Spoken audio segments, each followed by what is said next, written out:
Hey, John, our friends at Northwestern Mutual put out a survey that says the Americans think they need $1.46 million to retire. Disagree, and I think they're thinking about this all wrong. On today's episode of Friends Talk Financial Planning, we're going to dig in. Hi, I'm Bridget Sullivan Mermel, and I've got a fee-only financial planning practice in Chicago, Illinois. And I'm John Scherer. I've got a fee-only financial planning practice in Middleton, Wisconsin. And before we dig into why we think Northwestern's survey gives us some bad data, I want to remind all of our viewers to hit that subscribe button. That helps other people find our content on YouTube. We're trying to get to 1,000 subscribers. So click subscribe, and then let's dig into this, Bridget. I'm really looking forward to this conversation.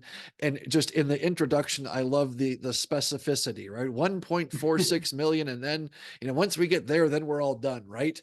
And I'd love to hear. I saw this article here. It just came out recently as we're recording this. I saw the numbers, and I had some real strong thoughts. And I know you did too. And tell me, what are you thinking? What was your reaction when you saw that survey? It's just kind of one of those things that it's kind of backward. I don't know what the old saying is, like thinking about it in the wrong way.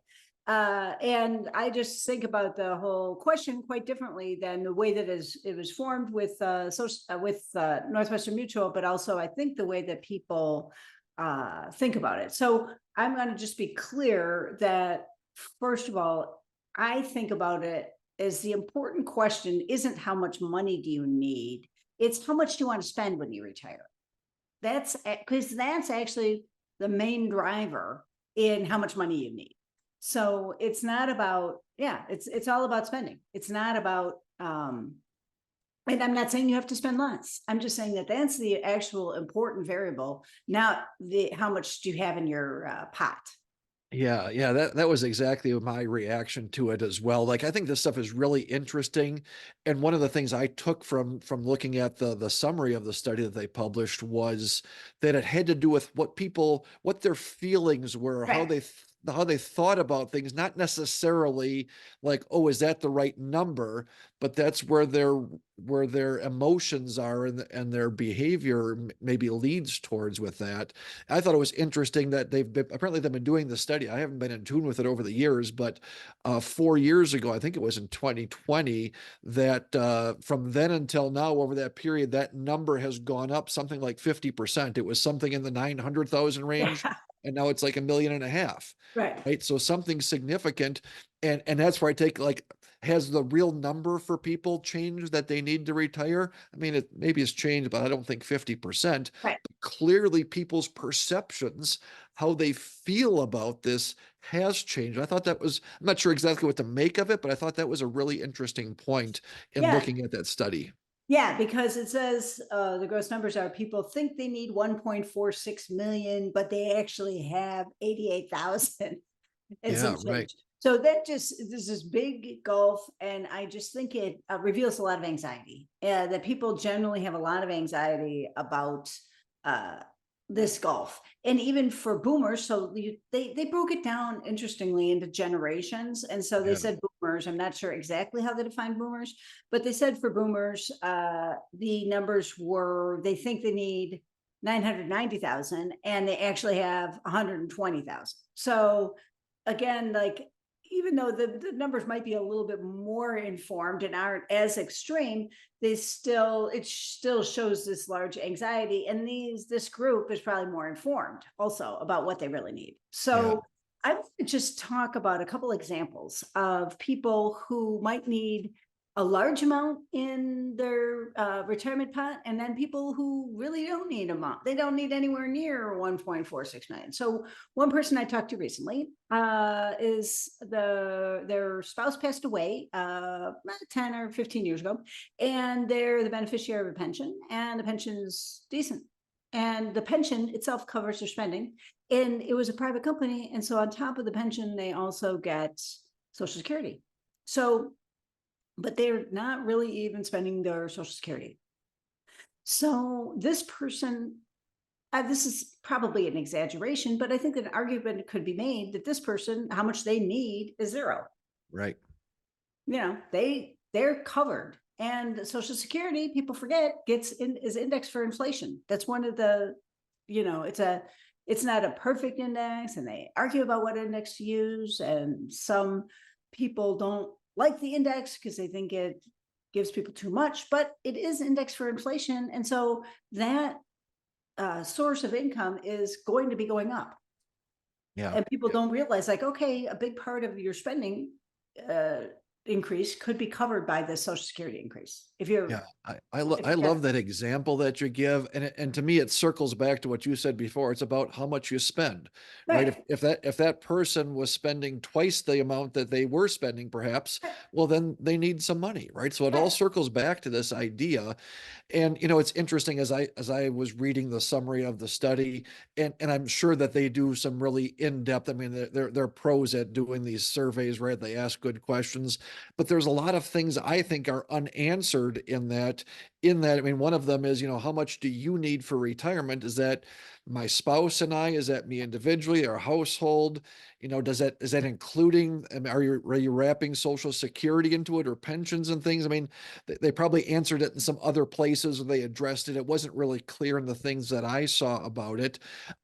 And the point is not that not to question the results or things, but just, hey, what's the concept? I don't think that the exact number 1.46 million is the right thing, but it's, what is this saying, right? And to your point about the spending side of things, it's like, well, we need to figure out. I think the most important thing for people to figure out is not how much money they need to have saved up for retirement, but it's how much are they spending, and how much do they think they'll be spending in retirement, and then calculating that amount that they need to save up for that becomes really sort of like a middle school math equation it's the from that. question you start with, right? Right, But and right. and how much do you spend? It's actually a grade school question, Yeah, right. right? Like, that's the math level needed for that is third or fourth grade, maybe.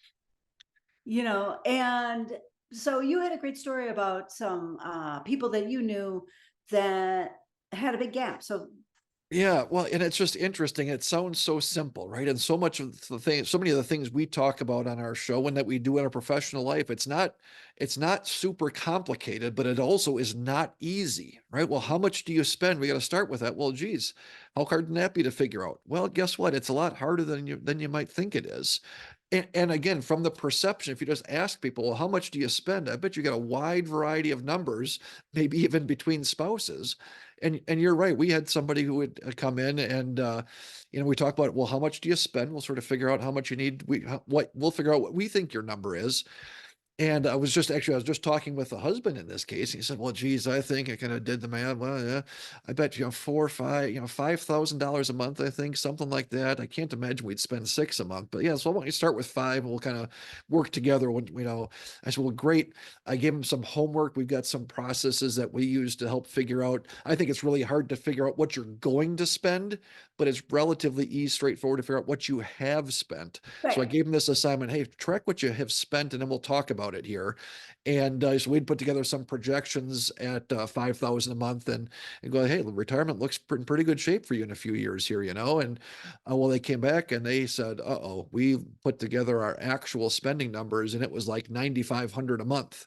He said, I had no idea we were spending this much, right? There's just no concept for how to connect those dots. And I mean, a smart, intelligent person, not a sort of, like, hey, I have no set. Like, no, it's not that easy to know what you spend as long as there's enough, right? It's maybe if Right. you don't have enough, you're really counting the pennies every month. But if you have enough going around, it's easy to just sort of go like, I Well, don't and really I think of it know. as a luxury Right, to not know right. how much I spent. That's a luxury that I like. Yeah, exactly. Just I Like, don't worry which about is great. But how much when milk you're costs. when you're coming to this retirement question, that's the question. It's like, how much do I want to spend? That's the most important question. And then the other things, and I'm not saying spend less either. Yeah, That's another misnomer about this, is that when I'm saying that how much you spend is the most important thing, is that people will think, well, you just want me to spend less. And it's like, no, I don't. right. I totally don't care about how much you spend, but I just want to know what it is so I can run my number. Right. Well, and it reminds me of people I've some folks. Well, geez, as we're getting to retire, I gotta get on a budget. I'm like, well, if you want to, that's great. But I think what you need to know is how much you're spending. Right. Right. And how do you feel about that? Do you feel good about those things? Or like in this person's case, they looked and go, holy mackerel, the kids are out of the house and they've been going out to eat a lot. Is we need to cut down that dining out budget. We could, we could cut out $1,000 a month by just, not going out to eat 5 nights a week. Okay, cool. Or Especially if the goal is I want to retire sooner. right. Well, and, So and then on the you other get into side, what's your goal? yeah, it could have been, hey, that's really valuable to us going out to eat. We're not going to cut that. We're That's our great. luxury. We love it. Yeah. That's where we It's connect. We get it's together as friends. It's a wonderful experience. exactly. It's not a right or wrong, like you said. Right. Not like we're saying, hey, you need to spend less. It's well, and again, it goes back to that sort of middle school math equation. Right. You've got expenses on one side and you've got cash flow on the other, and they've got to balance out. And you can either raise one or lower the other. And there's not one answer to it. It's well, you've got to make those things balance out, right? And Right. it's we think about that, as you said, yeah, cutting back and being, self-depriving sort of thing, or we could look at it the other side, work a little bit longer, make a little bit more money. There's Right. other answers to it. But number one is you really need to know what that number is. And Right. it would be interesting to me, like I said, I really appreciate this study. What are people feeling like? How is that going? And think I'd be interested to know, what do you need to spend in retirement? How much are you spending right now? How many people know that without doing the math? Right. And maybe even have Right. a study that Right. says, listen, tell me right now, go, man off the street sort of thing. Hey, how much do you spend per month? All right. What's that number? Now to do this or that exercise, go back and break it down. What's the real number and how does that compare? I think that'd be a really interesting and a more valuable method for sort of predicting what is it that we need to get to for retirement is that spending side of things. Yeah, and an exercise, if you really don't want to look at this, but one exercise, but scary exercise that Bert used to recommend is look at your federal tax return. Look at what look at what your income ends up. Look at how much you're paying in taxes, and then add your state taxes on that, and think about what you saved. And that's, if you don't want to, that would be a 10-minute estimate, but it's scary. So people don't Right. want to do it. Right. Right. But knowing that, like that awareness. Yeah. I had this one person one time, like, we don't spend that much. We don't spend that much. We don't possibly spend $300,000 a year. And so when we did that, actually, I was like, well, let's look at your tax return. Right. And I was like, well, it says you're spending $300,000 a year. And they're like, well, that includes what we pay for college for our kids. And I'm like, that's spending. Right. It's coming out of your income, that's spending, Right. So it's I think that sometimes people can have, delusion, but that doesn't mean, but it's another good example of that's not necessarily going to keep going when you're in retirement. Right. Right. If you're spending out of pocket for college, okay, that could be over. Right. It's really interesting, this discussion, again, this focus on spending, which is totally what we do in our practice is, it seems like maybe a whole episode we could talk about some of the strategies and tools. And for viewers, if you're interested, let us know if this is something that's useful. We'd love to do maybe a whole episode on tools and techniques that you can use to really take control of this. And with that, I think that's a good place to motivate me to track it more. I got it. Yeah, right. Or be scared, right? I've been working with one program, but I want to try another one. So it would motivate me to do it. So yeah, excellent. awesome. Well, hey, let's wrap things up here. Again, I'm John Scherer. I run a fee-only financial planning practice in Middleton, Wisconsin. I'm Bridget Sullivan Mermel. I've got a fee-only financial planning practice in Chicago, Illinois. And if you want more help, if you're looking for an advisor in your area, we're both members of ACP, which is the Alliance of Comprehensive Planners. And you can find out more about them at acplanners.org. And please subscribe. All right.